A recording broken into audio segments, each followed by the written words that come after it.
पश्चाताप के माध्यम से पापी को मुक्त करने के लिए मैं कोई भगवान नहीं हूं। पाप के भुगतान की कीमत मौत है। किसने मारा और किस लिए?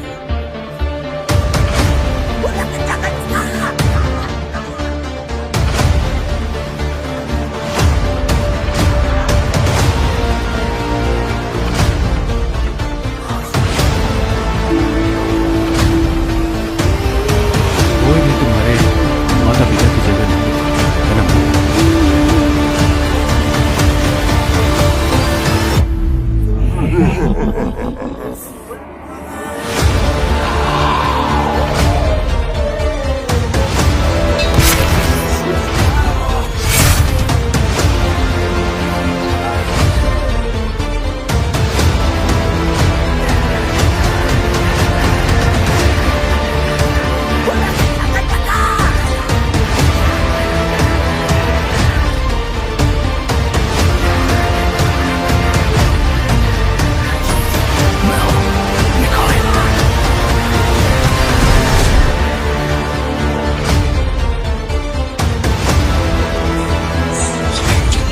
इस युद्ध के बाद हुए पश्चाताप से उत्पन्न हुआ एक गहरा राज।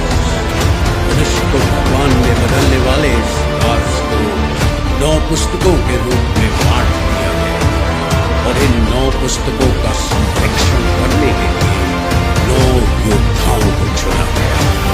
अब उसे हासिल